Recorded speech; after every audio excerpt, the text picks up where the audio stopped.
Hi, I'm Ariana Maddox. Whether I'm on TV or Broadway, I live by 2 rules. Follow your dreams and always wear great shoes. That's why I love DSW. Must-have shoes that pair well with whatever you've dreamed up for your life. Seriously, DSW has all the shoes you need for everything from errand days to date nights. And they're from top brands at prices you can totally brag to all your friends about. That's why I've partnered with DSW to create a collection of shoes I know you'll love. Because let's be real, whether I'm dancing on TV, teaching you how to make the perfect cocktail in my best-selling book, or starting a whole new venture, it's all about the shoes. Find the shoes to do all the amazing things you do in my new collection at your DSW store or dsw.com.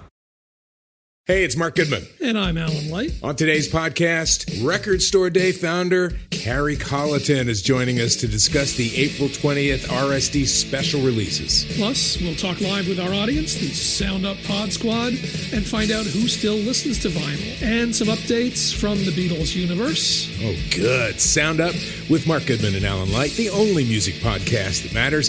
Get it on Pandora, Spotify, Apple Podcasts, or wherever you get your podcasts. What's good, y'all? This is Breeze Brewing from the Mighty Juggernauts. And make sure you subscribe and download the podcast, Library Rap, the hip-hop interviews with Tim Einenkel.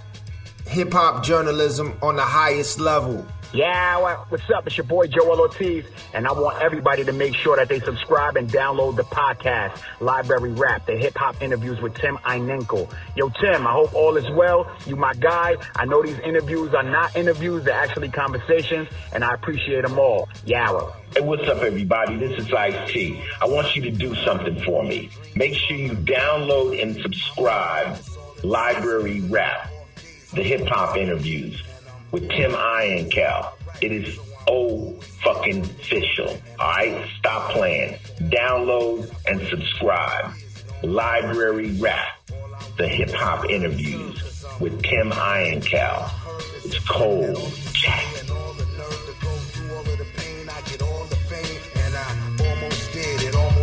But that's all in the past and it's all a shame.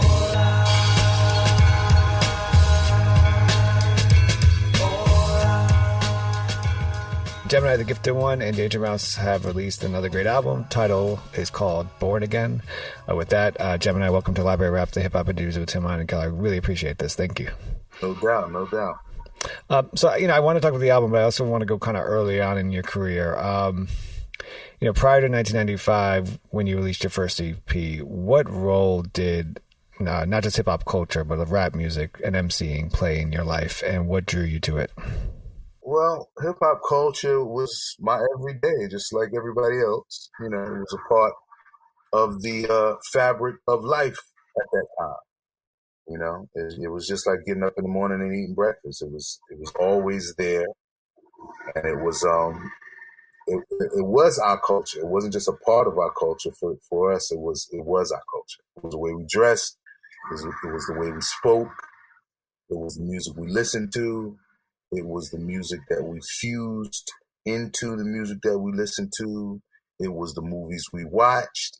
It was what we fused into the TV shows and movies that we were able to get in and develop, having hip-hop sensibilities. So it was the culture. When you released your 7-track EP via Mercury and Polygram, Scars and Pain, where were you at in regards to your career as an MC, and what purpose did you want this EP to kind of be the start, the jumping off point for you as an artist? I mean, at that point, I had been, actively trying to get a deal for God knows how many years. I mean, I started trying to get a deal, as a very young teenager. I was pursuing a deal. I wasn't just out there ripping and rapping.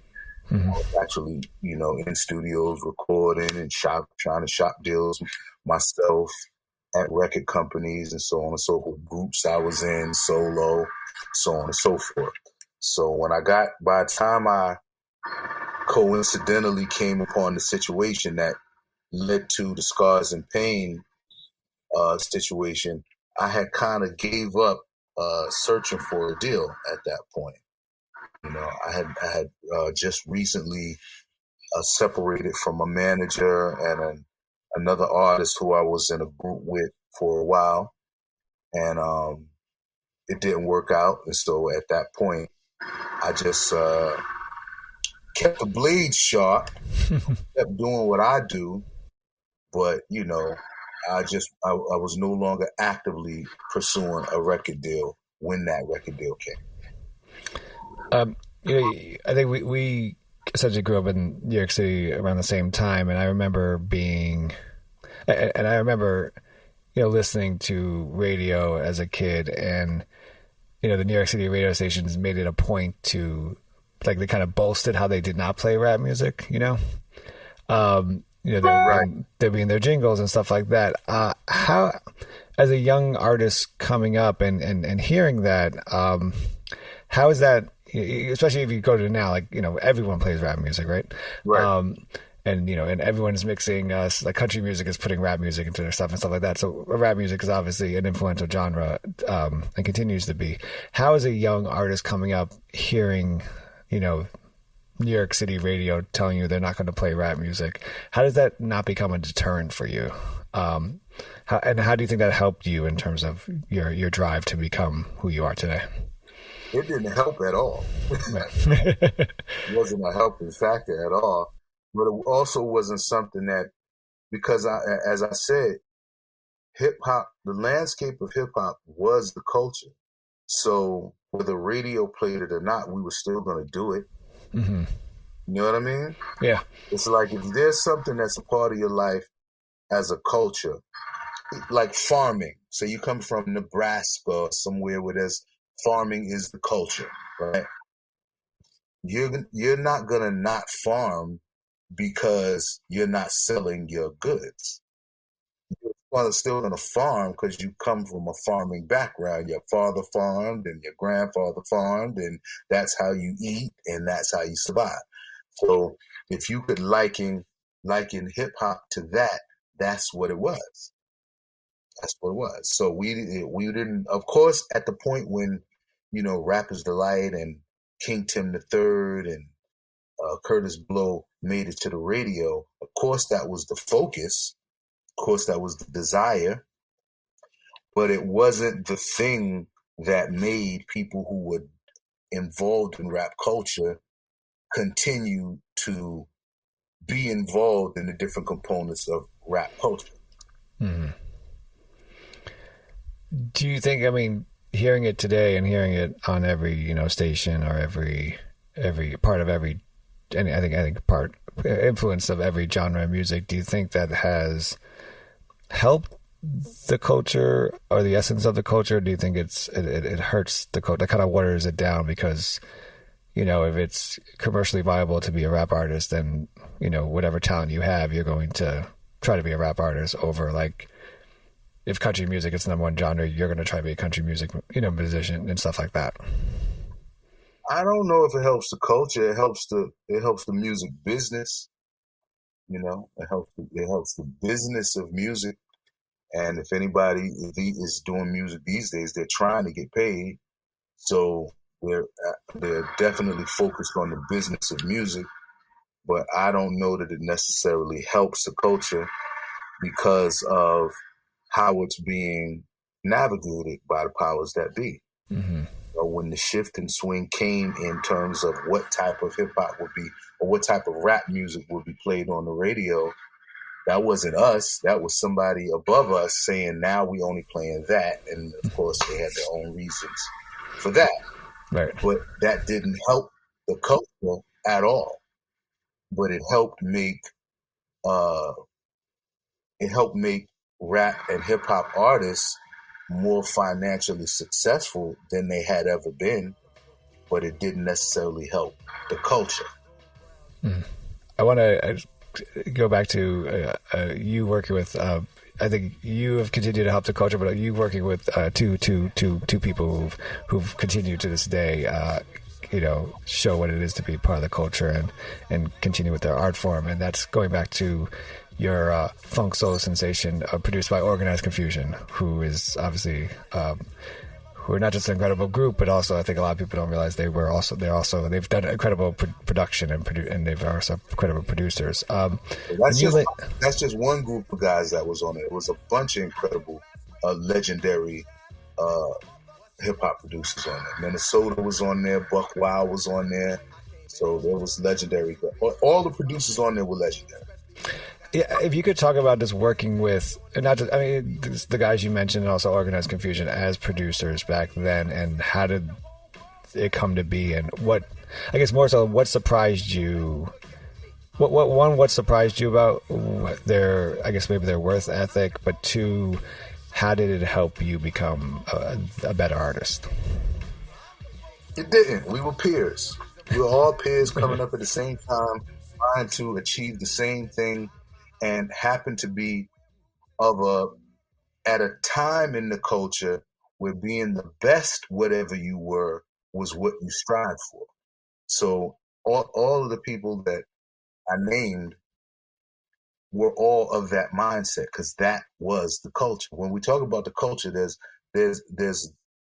elements of the culture that get left out because we think of only the tangible physical components, dancing, artwork, rapping, making beats. But there was a mindset that was pervasive, that was the through line that actually held the culture together. That meant if you were a breakdancer, you tried to be better than everybody else. And you tried to be original. So if you were a breakdancer, you weren't trying to breakdance like everybody else. You were trying to carve out a style that when people saw it or saw somebody else do it, they say, "Oh, you're doing crazy leg style. Oh, you're doing so-and-so style." And that was pervasive in every part of the culture. So I don't know if I answered the question, but so getting with all of those guys, and it didn't, being able to procure great music from them, of course, helped, because if you take a great song and you put it with great music, that's 2 times the greatness. But outside of that, I can't say that I met or got involved with anybody that I was like, "Oh, that took me to another level." Okay. That wouldn't be honest. I do think, and I don't know, this might sound like a lack of humility, but I do think certain producers have an opportunity to work with me, to them to another level, because they had never worked with an artist like myself, who was as eclectic as I am, and that helped them to grow as producers. I won't name any names, but I know that for a fact.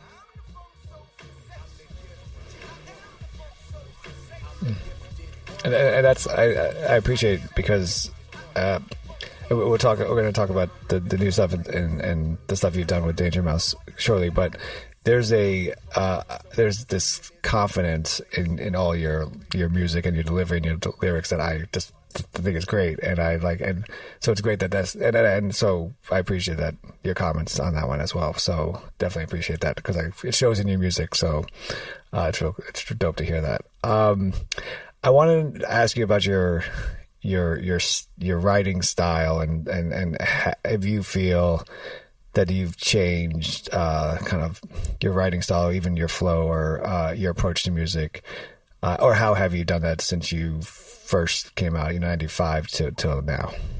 Like Bruce Lee said, breathe like water, my friend. Very simple. And that's even before I ever heard Bruce Lee say that, that was always my mindset. Like, it's like this. My voice, what's coming out of my vocal cords, what's coming out of my mind, are an instrument. And that's how I always saw it. No different than an opera singer or any other incredible vocalist like a Shaka Khan or an Aretha Franklin, who could sing in so many different genres and styles, right? In each genre and style, you had to change or alter or add to certain deliveries so that they were fluid with and compatible with what you were doing, right? What you were creating. So I always saw my voice as that.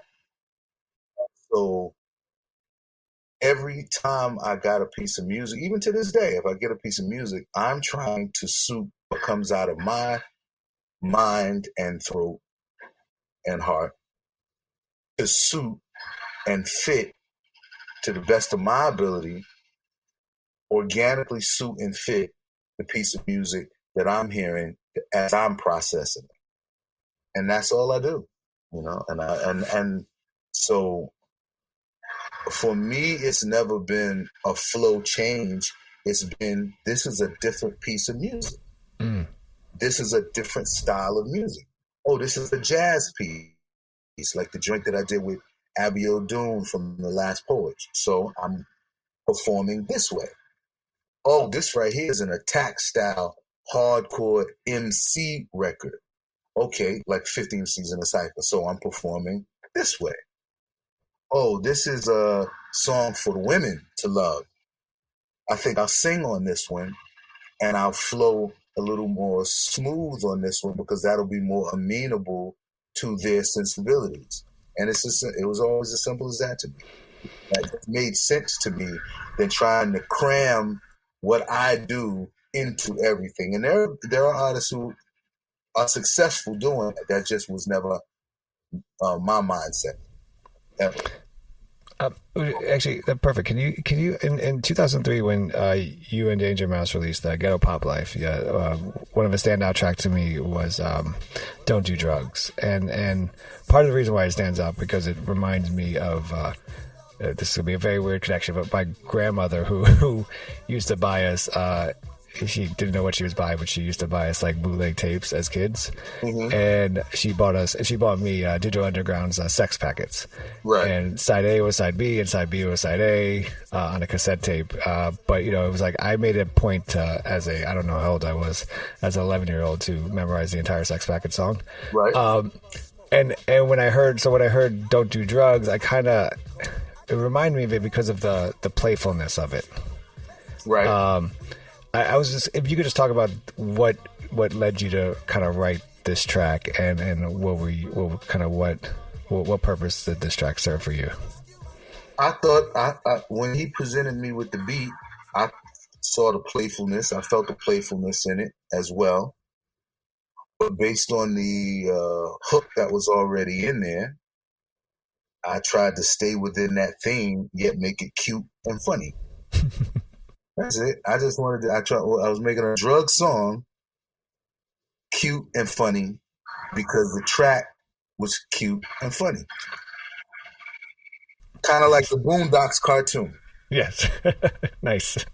Where they do serious shit, but the writing of it is so hilariously real and authentic to what's happening in popular culture, but it's in these little kids with these big anime type eyes, and it's funny, but they're dealing with issues that have come to surface as real shit then and now. And so that's all I was doing with Don't Do Drugs. I was trying to make a drug song that was cute and funny. I didn't want to be all hardcore serious on this. You can feel how playful the beat is. Yeah, definitely. And Chris Rock is cracking jokes at the very beginning. You don't do drugs. No drugs. So I just be like water, my friend. Soon after you recorded Ghetto Pop Life, you guys started working on Born Again, but it was shelved. Can you talk about what happened? Was there ever a moment where you thought Born Again would just be never released? No, I always knew it would be released. I just knew I wasn't going to sign off on it until they compensated me the way I should be compensated. They were trying to fuck me over. You know, it got shelved because I got locked up. When I got locked up, you know, I never told this story, but when I got locked up, that album was not supposed to be submitted to the label in its entirety. Just a couple of pieces until I got out. I was supposed to do a short bid. It wound up getting extended but I was supposed to do a short bid, and there was an agreement between Danger Mouse and I. And I've never told the story that he would not give them the album until I got out. But he did, because he found himself in a situation where he wanted to get out of that deal. And he, I believe, had a 4-album or 5-album deal that he had to complete.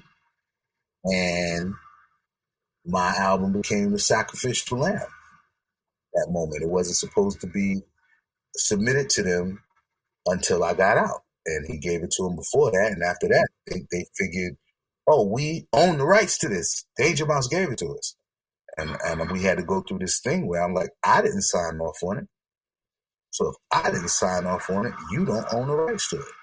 And that went on for years and years and years. And every few years, they would come back and ask me if I wanted to release it, or they wanted to release it, or this and that. But they never wanted to pay me. They wanted to pay me as if Danger Mouse was still the same novice Danger Mouse who had never had a hit record. They didn't want to pay me like Danger Mouse was the star and celebrated an accomplished artist, Grammy Award-winning artist that he had become. And that was the sticking point. And that's why it took so long to...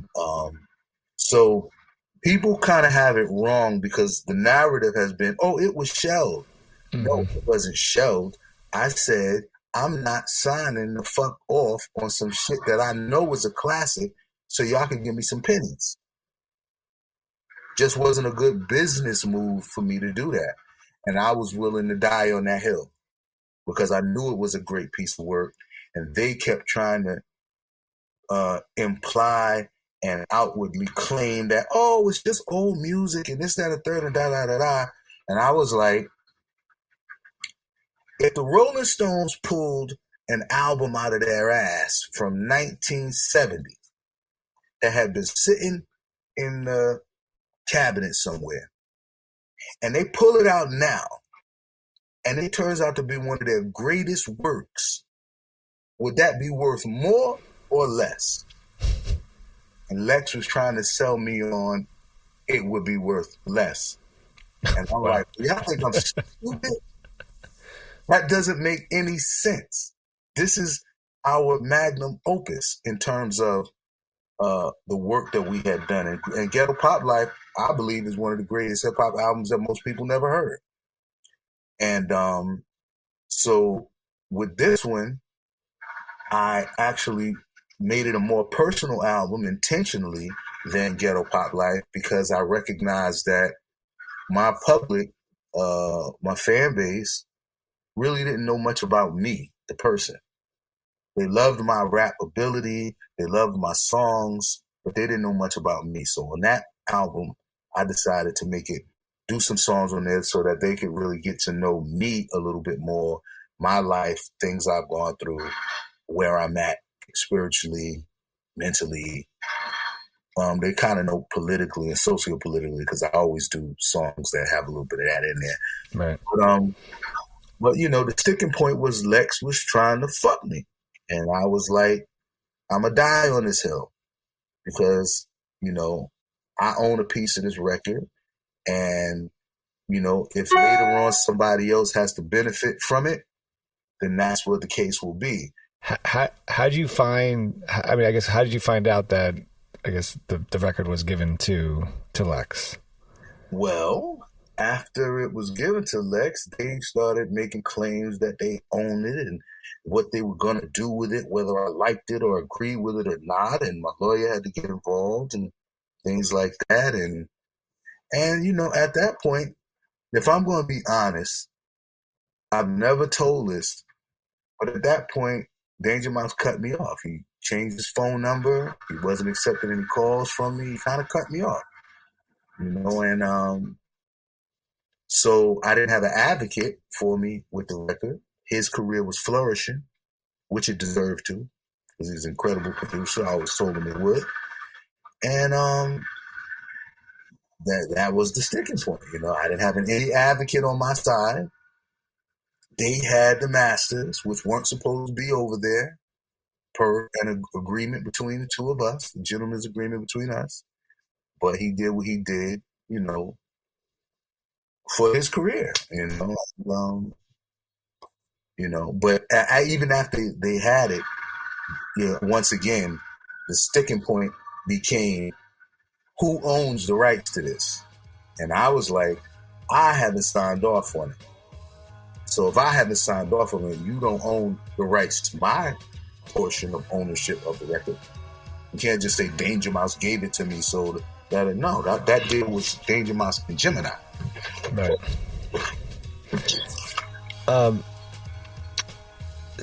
You mentioned the album, being more personal. You giving fans more about you, more about your life. So I want to ask you about the first 2 tracks of the album, All I and Locked Up. And my question is, and we're going to die, was how autobiographical are these first 2 tracks? And also why, especially in All I feel like it's the opening track and you leave a lot on the table about your personal life. Yeah, they're completely autobiographical. And I wanted to, what do they call it now? What's that word they use now? It's the popular word. Man, I'm social. They're like, be transparent. I think be transparent. Yeah, transparent. Yes. I am not a transparent person. I don't want everybody in my business. I don't want everybody to know everything that I do and how I feel about everything and every moment. And that's not the type of person. It's not my personality. But what I do, when I do decide to share, I try to be authentic in what I share. Mm-hmm. So on those records, I decided to, quote unquote, be transparent on those songs intentionally. And, I think I did that. I think I did that. Just sequence wise, and I know usually a lot of times sequence wise is up to the the producer does that, right? But sequence wise, did you what hand did you have in the sequence of this album? Danger Mouse and I have always sat down and worked out how we thought things should go. Okay. So I was thinking this should go here and this should go here and this should go here. And he might say, hey, I was thinking the same thing, but I was thinking this should go here and this should go here. And we come to a meeting of our minds, and that's how we sequenced it. We sequenced both albums together. So that's, purposeful to have All I as the first track on the album then? We came to an agreement on it. After he had his general ideas of how he thought it should be sequenced. I did too, but then he did some taste testing with his peoples, and his peoples happened to have picked the same songs that we thought should be the singles. And so from that's how we decided, okay, these are the ones that seem to be the ones that everybody's agreeing on should be the singles. So that's how we kind of arranged it. We took it from there. Okay. There's a lot of lyrics on All I and also Locked Up that stand out about your personal, about you. I was wondering if there are lyrics that you wrote down on these 2 tracks that, you look back on, or you listened, or you re-listen to, and you're like, wow, that's an incredible lyric. I try to stay in a place of humility, but realistically, objectively, I can recognize when I write something and I'm like, now that's fire right there. And that's and I'm talking about not just the content but the structure, right, as well. There's the content, there's the structure, there's the delivery. And there's definitely lyrics on there where I'm like, yeah, I nailed it on that one right there. Definitely. If you could take us into the writing process and the reasoning behind the name Brooklyn Basquiat. Why is the title for this track, and kind of when you first heard the beat, what came to mind when you started writing down? Brooklyn Basquiat was not from the hook, and the name, as well as the name of this album, Born Again, are not from all the years ago when we recorded the music. Most people don't know that because Lex is not being honest about a lot of this stuff. Brooklyn Basquiat was an unfinished song. And Brooklyn Basquiat, the title, was something that I came up with contemporaneous, like in the now. When we decided that we were going to put this record out, I went back to that song. I had always been trying to find the right hook for that song and never could. For all those years, I never could find, nothing spoke to me, nothing downloaded to me like this is the hook. And then once we agreed to do it, I had already been going through somewhat of aesthetic and artistic and social, whatever, evolution of self anyway. So that's where the Brooklyn Basquiat, I was already referring to myself as the Brooklyn Basquiat, the Renaissance man, because I recognize the difference in how I do what I do and how I move than a lot of my hip hop contemporaries. The things that I would do, they wouldn't do. The places that I would go, they wouldn't go. So, I recognize that about myself. So me being a pretty well-traveled, globally well-traveled artist, that's kind of where I came up with the Brooklyn Basquiat concept. I thought the Basquiat, that was to reflect the artistry part of it. Like when you hear his name, you think modern art, think modern pop art. Brooklyn part is just who I always am, and I just thought it sounded good together. I thought it flowed. So that was a personal identity thing that was happening with me. And then I found the chorus. I found the melody that I wanted to use in the cadence for the chorus. And then I said, okay, let me incorporate this Brooklyn Basquiat piece into that. Because it wasn't like a 1, 2, 3 all together. It was first I had to find what the cadence of the chorus would be. Then I had to find what did I want to say in that chorus. And then in that, the Brooklyn Basquiat just organically connected itself. I'm like, this fits. And then I put that together. Then I went in the recording studio out here in New York with my man Fred Ones, big up to Fred Ones, and some other artists, young artists from England, had a female artist that they were working with, and I hit them up, and I said, I need a female for this who has a British accent. They said, we got a girl. She's in New York. And she did that for me. And then after I did that in the studio, I sent that to Danger Mouse, and he said he loved it. So that song is not in completion from way back when we started the album. That song was finished, completed now, current.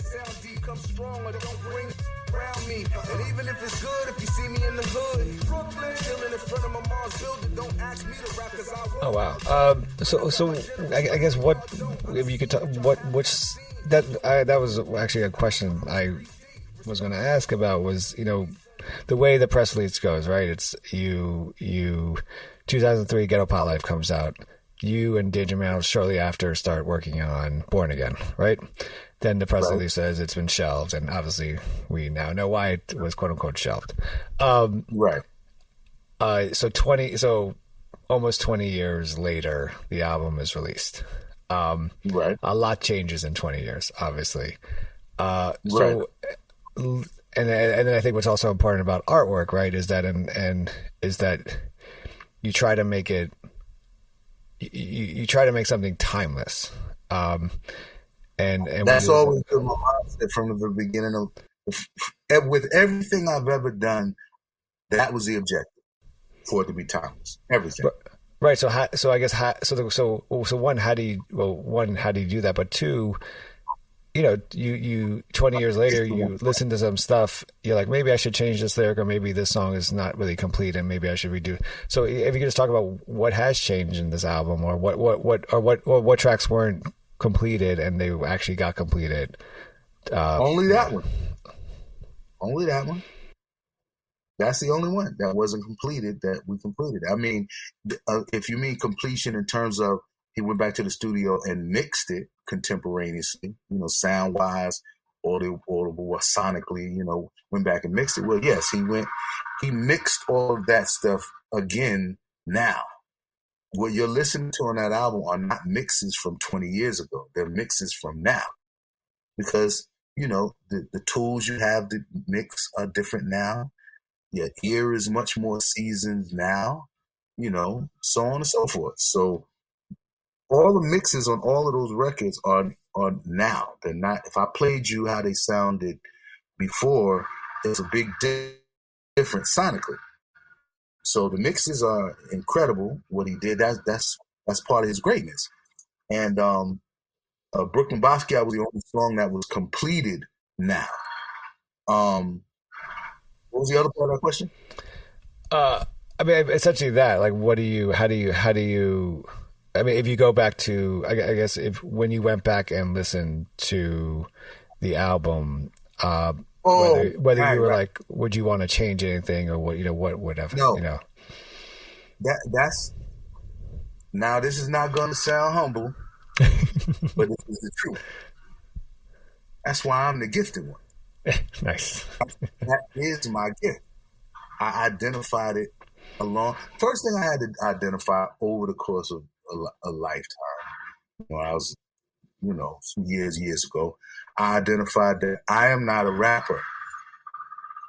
I am a songwriter who can rap. There's a big difference.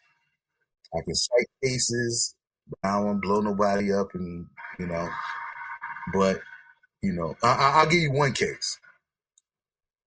And people are going to argue about this all day, but I don't give a fuck. Biggie was a great MC because he came out of an MC culture. Tupac was a better songwriter because of the other artistic things he had in his life. And that stuff, all that other stuff, he was in dance school, he was in acting school, he was much more, I don't know what's the word, I want to say sophisticated, acculturated, I don't know the proper word. Like well-rounded. All that other cultural stuff that Tupac had going on, and he's a Gemini just like me.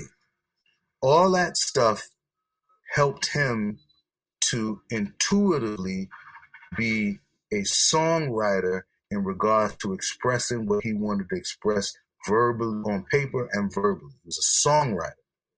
Biggie was an MC coming out of Brooklyn MC culture. The difference is I had both. And I was able to execute both. Biggie became a better songwriter on the second album after listening to Tupac's first album, and you can hear it. Sky is the Limit is a perfect example. He had become a better songwriter. So I was always a songwriter who knew how to rap. And being a songwriter who knew how to rap well was sitting in a foundation, a soil of MC culture. So you got a guy who can sing and write songs, and he can rap, but he's cutting his teeth in the soil, in the fertile culture, a component of hip hop MC culture, which is a different thing. The MC is dead now, for the most part. There's been some rebirths here and there. I love J. Cole, and I love a lot of these. There are some guys, but for the most part, the MC and what an MC is dead, for the most part. So I was a guy who happened to be a singer, because I was singing long before I was rapping, and a songwriter who could rap, but in rapping, I learned to rap in the midst of the battleground of MC culture, which is a different thing. That's where you get your Pharoah Monches. You see, that's where you get your elite, supreme, lyrical Eminems and your Rakims. That comes from that fertile MC competitive cultural soil. That's where that comes from. So that's what you hear when you hear me, and I wouldn't change anything on any of those songs, because when I did them, I knew they were timeless. When I did Ghetto Pop Life, I knew it was timeless. When I did Scars and Pain, I knew it was timeless. It's no different. I'll give you an example of a record, R&B. When Parliament Funkadelic did Now I lay me down to sleep. Ooh, yeah. Flashlight. When they came out of the studio with that, they knew that was timeless. No time had to pass. They knew that was timeless. There are songs from Earth, Wind, and Fire. There are songs from the jazz area that when the person finished with that song, they was like, this is timeless. And they knew it at that moment. Everyone else may have had to find out. Those who were immersed in the culture of whatever that genre was may have known at the time. But the artists and the producers knew right at that moment. So when you ask, would I have changed anything? Absolutely not, because I knew it was timeless. Danger Mouse knew it too. You know, I remember, our label fucked up the success that we should have had on the first and the second album. But I remember when Danger Mouse and I sat in my living room in Harlem and we giggled to each other and said, yo, if people get this record, if they get it, yo, we on to something. I remember that like it was yesterday. We sat there, broke, giggling. He was like, yo, if they get this, we on to something. Because we knew it was a timeless classic piece of art, like a Rembrandt or a Mozart song or a Bach or Beethoven. Like, we knew that shit was timeless when we did it.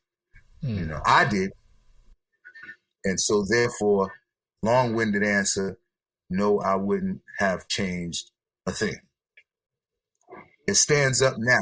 Quality-wise, it stands up now. And I think that's the reason why I got the reviews and is getting the reviews that it gets, is because some of those people who are reviewing it understand a timeless classic when they hear one, which is unfortunately lost on the general public for the most part.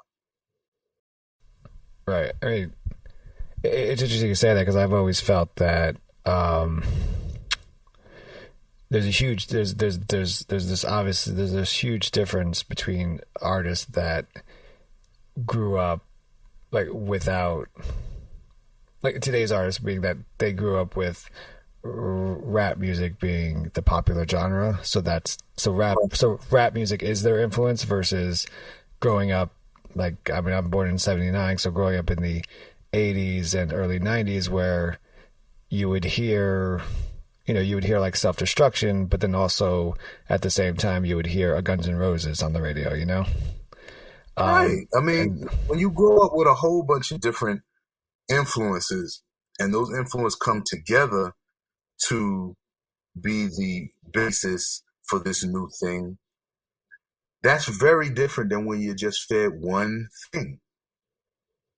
Your body's going to be different if you get a whole bunch of nutrients and vitamins and so on and so forth, as opposed to if you just get vitamin C, vitamin D, and that's it. No, your body's very different if you get a myriad, a gamut of nutrients and vitamins and so on and so forth. It creates a different, it makes you different on a cellular level. And so if we're looking at the music, that's the difference.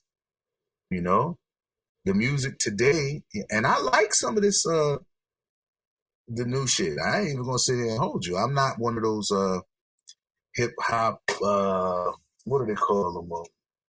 Like, I'm not a B-boy. Right. In the sense that I'm like, it's all about all classic hip hop music. Yeah, I love classic hip hop music, but I love anything that I hear that I like. For whatever reason, I can like it. It might be some fuck shit, and I feeling fuck shitty, and I like it. You dig what I'm saying? Yeah, I'm not on bullshit where I'm up on some shelf and I'm like, no, we the hip hop gods. No. If I like the shit, I like the shit, you know. But I haven't said that. I know the difference between a piece of art that is soulless. That doesn't mean it can't be catchy. Mm-hmm. Because it doesn't have soul doesn't mean it can't be catchy. Some shit is just catchy, you know, and you dig it for what you dig it for. Oh, this made me laugh.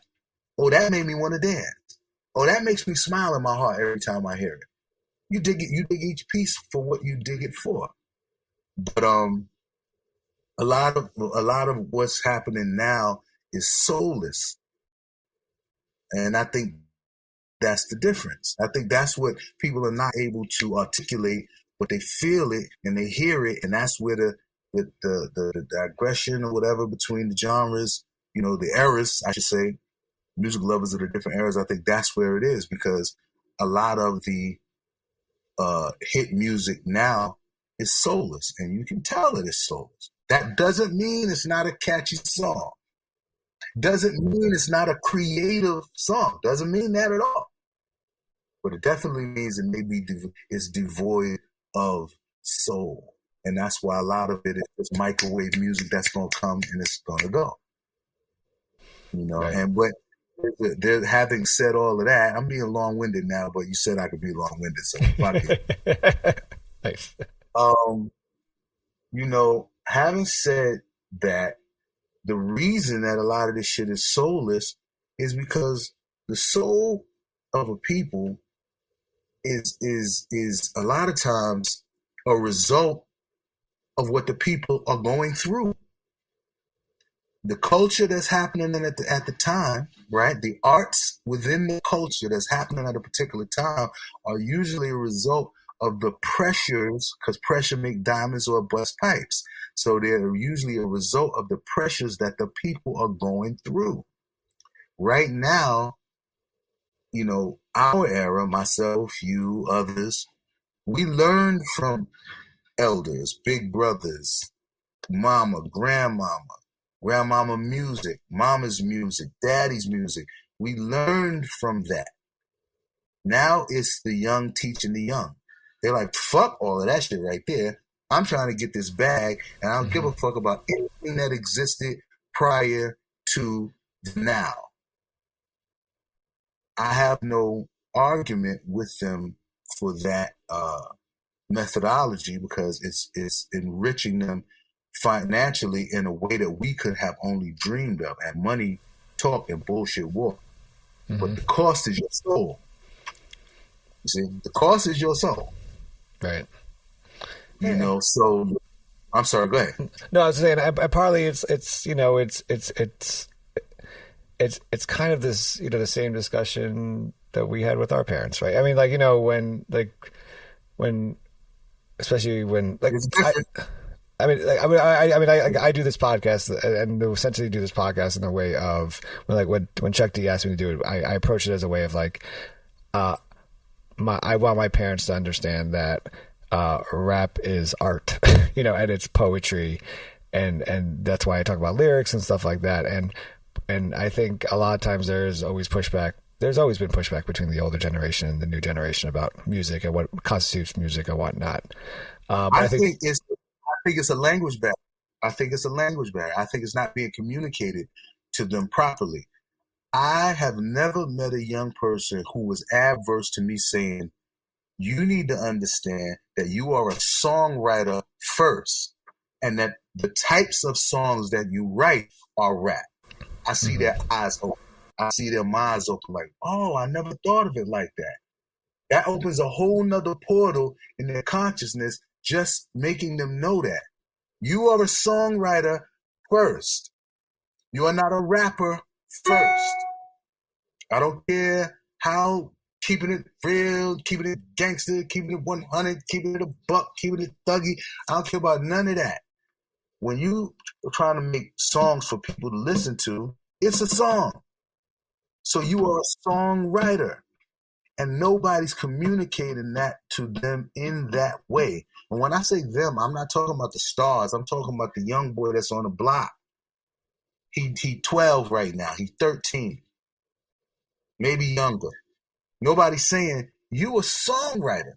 You just happen to write rap songs. That's why for a long time it took us I'm going to delve off a little bit, so make sure you bring me back. But for a long time, you know, we didn't understand why is it when they get to the Grammys and American Music Awards, when this artist comes up as a nominee, it says singer songwriter XYZ. Mm-hmm. Never said that when it comes to the rap. Why? That's by design.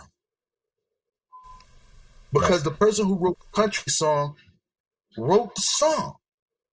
The rapper who wrote this hit, amazing song that's out right now, I don't give a fuck if it's look at them girls with Daisy Duke. So I don't give a fuck if it's that. It's still a song. And somebody had to write it. Somebody had to think, oh, let's put this part here, let's do the hook like this. It's still a song. There was an arrangement, and somebody had to write that song. And it's not being conveyed to the youth. Again, I'm not talking about the successful stars who are out here who are being taught that understanding, but the ones who are just in the hood and they rap. And there's nothing wrong with that, but they're not being made to understand that if you're trying to make it in the music business, you're trying to be economically viable, have any financial success, then you are a songwriter first. That puts a whole nother thing on your chest. That's a whole nother vibration once you understand that. It opens you up to be able to write whatever the fuck you want to write. You ain't got to say, well, I'm with these niggas over here, and if I wrote that, they'll think I'm pussy, or if I wrote that, they'll laugh at me. No, if every single one of them understood, this is like a laboratory. When you sit down with this piece of paper or your phone or whatever device you use to scribe these thoughts and emotions, you are a songwriter. Now approach it like that. No matter what you rapping or how you rapping it, approach it like that. It's a different mindset, and it's not being conveyed. When you said we used to have this debate with our moms and our pops, yes, we did. But the difference was we had already cut our teeth on the music our moms and pops was playing. Mm-hmm. Yeah, sure. So even if our moms and pops said, oh, y'all walk around with your pants hanging down. Oh, y'all walk around with your sneakers, no strings in them. Y'all look crazy. And what is this hip-hop, bebop stuff? Yeah, they're saying that to us being young and immature and ignorant, going, oh, mom, dad, y'all don't know what y'all talking about. Y'all just as even having said that, mom and dad's music had already been inculcated into your consciousness already. How do I know that? Because there's songs that you can get in the car with your moms as a grown man and play it, and y'all all in the car singing the song. That's mom and them music. That's daddy and grandma music.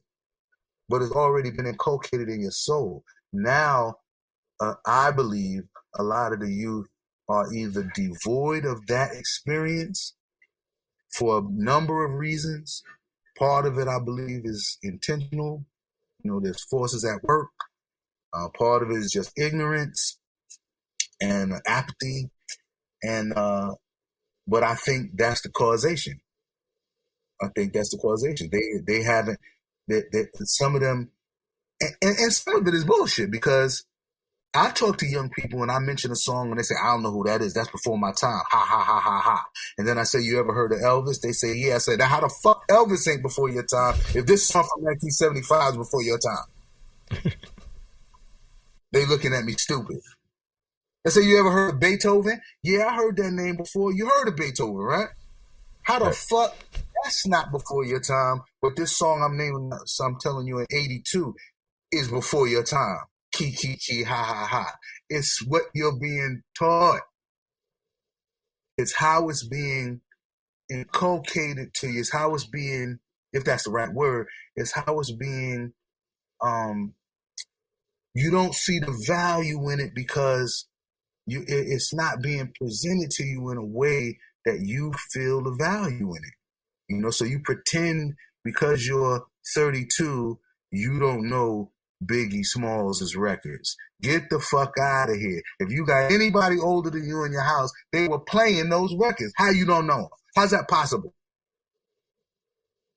But maybe it's just cool to act like you don't know it. It's become cool to devalue that from which you come from. It's become cool. Oh, that's that old shit. No, but that's the real shit. That's the shit that's gonna last and be around and has lasted and be around and been around. Much of the hit records that we're listening to now by a lot of the artists, I'm glad they getting their money. Shit, they be showing me how to get money. But I'll tell you this much, some records ain't gonna be around 20, 30 years from now. Not gonna be those artists ain't gonna be around nowhere. And a lot of that music is not gonna be around because it's devoid. This is just my opinion and my observation, but a lot of it is devoid of soul. And that soul is what you're leaving behind when you pretend that you don't love those records your mother used to play you when you were 7. When you pretend that stuff has no value and that stuff is, oh, that's that old shit. You used to dance with your mother in the house on this stuff. You used to dance with your father at the barbecue on this stuff. But now it has no value because it's cool because you're young and you're stupid. But as you get older, you will understand. Hopefully somebody will play this interview. And they'll be like, that shit made sense what he said. There's as you're talking, and thinking about the album Born Again, there's a moment in the album that kind of conveys you and Danger Mouse as like what it means to be an artist, and it's when the track Born Again plays, because it's just music. I mean, it's a moment that be like, it shows that you two are comfortable with having that on your album versus having to have, whatever 1 through whatever, and it's just straight, spitting every track. Can you talk about that moment in the album? Well, I mean, both of our sensibilities are rooted in musicality, like not just hip hop beats, in instrumentation, musicality, arrangement, groove lines. We're both in our own way rooted in that kind of stuff. That's why it was always so easy for us to work together. And so if it felt right and it feels good, leave it. You ain't got to fill it up with everything all the goddamn time. That feels good right there, that musical segue right there. Leave that. As simple as that. That feels good. That feels right. Let's leave that like that. And it's as simple as that, Because when I first heard it, I mean, I honestly I was waiting for you to come in, and I was mostly being like, oh shit, how's Gemini going to spit on this track? Like, right. And it never came, it never happened. But at the same time, like, I wasn't disappointed. I was like, this is great. This makes sense. And you hear the whole album, like, yeah, that's great. Like that there should be. Yeah, we try to make a great piece of music / a great piece of art. But we just trying to make a great piece of music. And it don't always need, and I've had to tell people this over the years, different rappers, different MCs, different artists I work with. Like, everything is not always needed. I do what's required. But to have the discernment, the wisdom, the musical education and sensibilities to know when what is required is when you have achieved a masterful degree when it comes to creating and understanding music at whatever level, the creation of great art and music at a certain level. It takes a certain discernment to know, hey, I don't need to say anything there. I don't need to go super lyrically hard on this song. I don't need to go super lyrically. If you listen to music and songs that I've done, much of which most people don't even know, but it's out there, there will be a song where I go extremely hard delivery-wise, talking about from a technical aspect, on a certain part of the song, and then stretch that out to a simple 4-bar structure rap in this part of the verse, and then go back to the complicated shit. It's about knowing what's necessary, you know. And some of us are blessed with the ability to be able to feel what is. I think Tupac had that. Definitely Tupac had that, among others.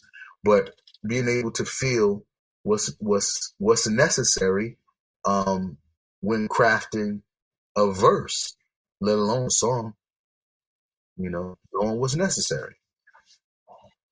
You know, and I've also told people that over the years, I'm like, I just do what's necessary, man. I'll do some simple ass Too Short style on a song if I think it fits. You know, Too Short had a very simple rap style. Right. Eazy-E had a very simple rap style, right? If that's what works, do it. If that what makes this song pop and it fits organically and feels right, do it. You know? And then me, personally, lyrically, I don't think I have anything left to prove. So I'm always just trying to make the best song I can make and have the best song structure I can and vocal arrangement as I can. I'm at that stage now. You know, I ain't got nothing to prove lyrically. You know, if you want some fire, if the song requires fire, I get in your ass. Go listen to Emergency 911. That's a song I did a couple years ago that most people have never heard, with the producer iTruth. And I did that specifically. I was feeling like, I said to myself, I want to make a record that Kendrick Lamar and J. Cole would like, lyrically. That's what Emergency 911. That's where the structure of Emergency 911. I'm always fly, my shades be on. I've been Kyrie, I've been LeBron, but I gotta bring the young ones back, cause I really rather be your Shaq. Lyric for lyric, you check my stats, boy, you can get your ass cracked. My shit's cracked. But when I wrote, there's a song that I did, Bush Boys, on the first album, with Danger Mouse. That wasn't for me, that was for Chuck D. I never wrote that song for me. I wrote that song for Chuck D. I just didn't have any vehicle or advocate to get the song to Chuck D. I want Chuck D to do that shit over now. I never thought I would ever see the day when African people would say they Republican. Act like they love them, but ain't nobody saying nothing. Motherfuckers got their fingers on the button. Bush boys ready to blow. Ready for war. Niggas acting like they're ready to go. But I ain't going nowhere. I'm staying right here. Y'all better call the police to the street. I got in so much trouble for that song, you wouldn't believe. It changed my life. That's a whole... I got in trouble for that.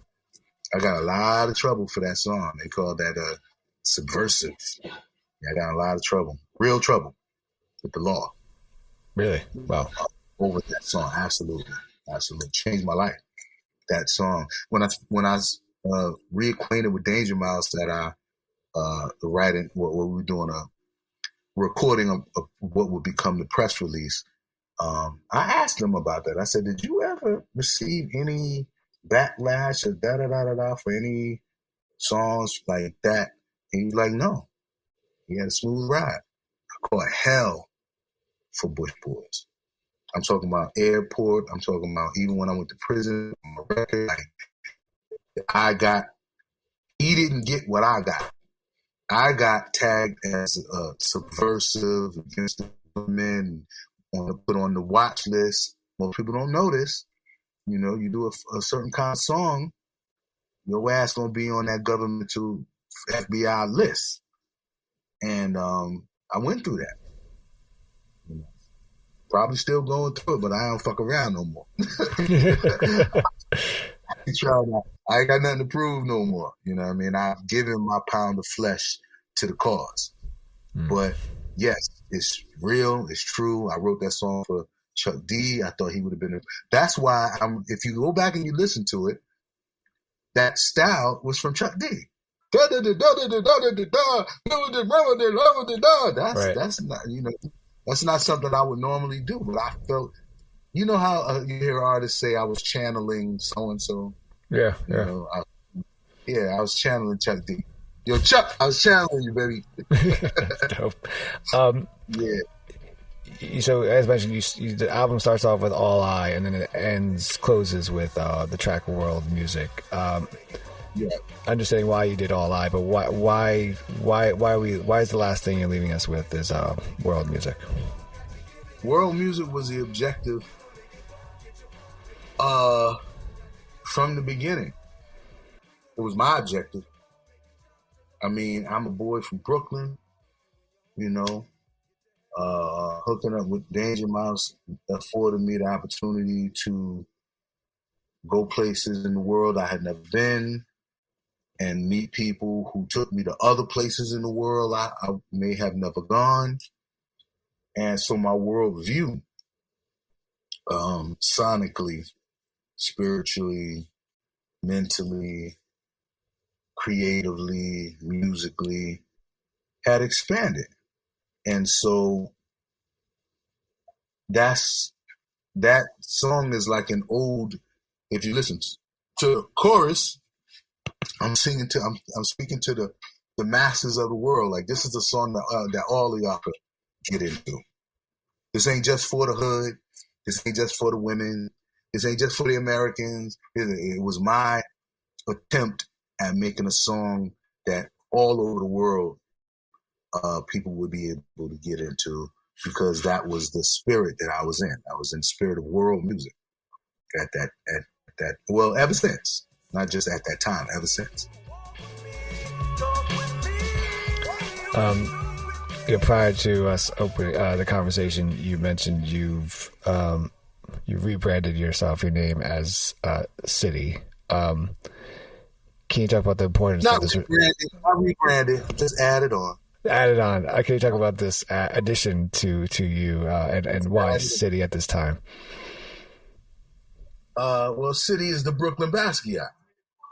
Big City is the Brooklyn Basquiat. Brooklyn Basquiat is like the title. Like Duke, Earl, King, Esquire. So Brooklyn Basquiat is like the title for Big City, not for Jemini the Gifted One. Jemini the Gifted One is the artist, MC, that everybody has known, the fierce hip-hop guy.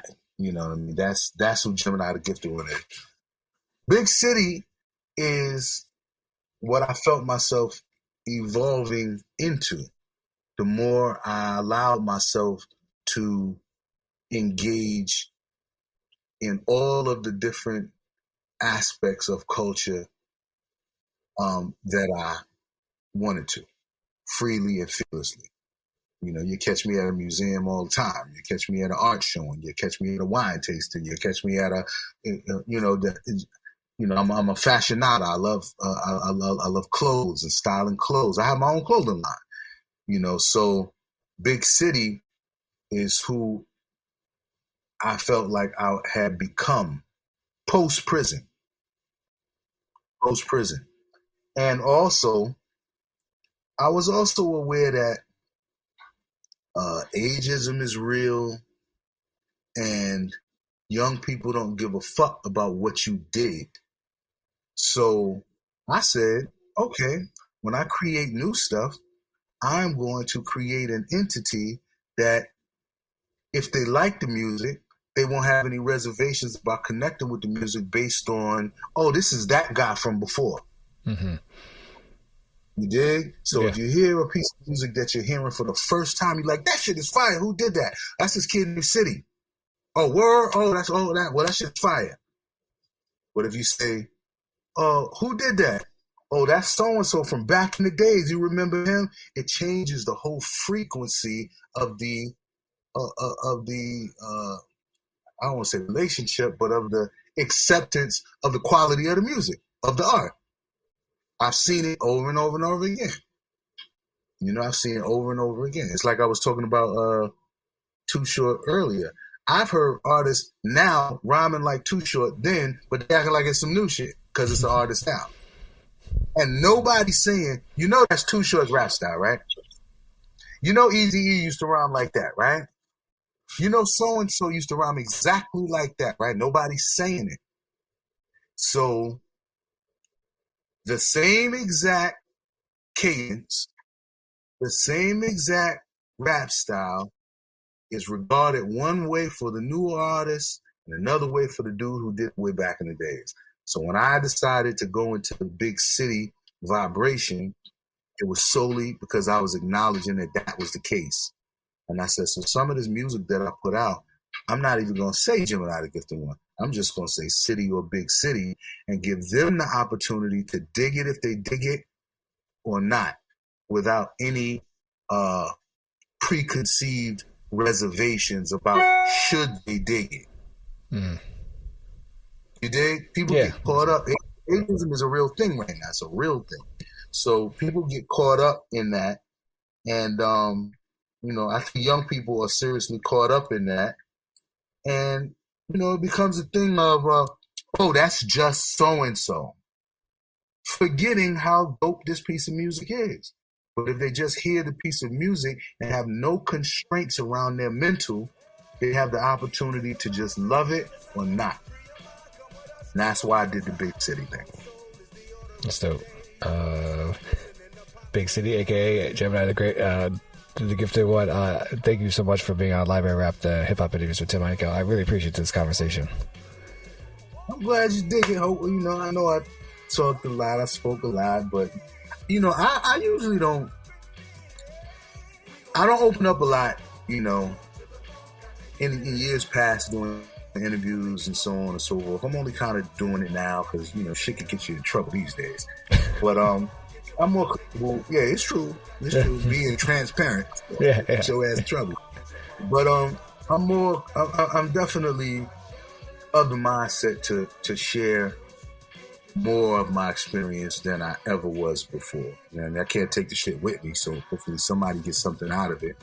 Because like a lot of the stuff that I shared about Lex Records, I've never said that on a record because I had too much respect for Danger Mouse, and I'm still in business with Lex Records. But, certain things I'm at the point where I'm like, certain things need to be said. Mm-hmm. I'm glad to get the opportunity to say them. I don't know if they're going to get edited out or whatever, but, I put it out there. Tell me what you feel inside. Come on, feel the rush, feel the ride of our music, and tell me what you feel inside. Come on, we gon' make it ball, get your ball, make it jump to the ball, got to giving it up. Hey, we gon' make it ball, get your ball, make it jump to the ball, got to giving it up. Oh, we gon' make it ball, get your ball, make it jump to the ball, got to giving it up. Hey, we gon' make it ball, get your ball, make it jump to the ball, got to giving it up.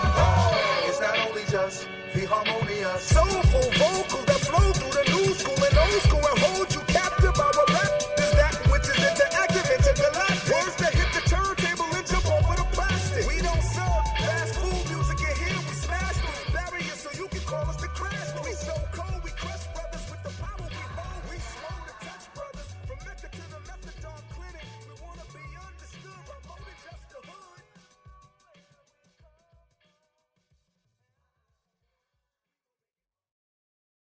Hey, it's Mark Goodman. And I'm Alan Light. On today's podcast, Record Store Day founder Carrie Colleton is joining us to discuss the April 20th RSD special releases. Plus, we'll talk live with our audience, the Sound Up Pod Squad, and find out who still listens to vinyl. And some updates from the Beatles universe. Oh, good. Sound Up with Mark Goodman and Alan Light, the only music podcast that matters. Get it on Pandora, Spotify, Apple Podcasts, or wherever you get your podcasts.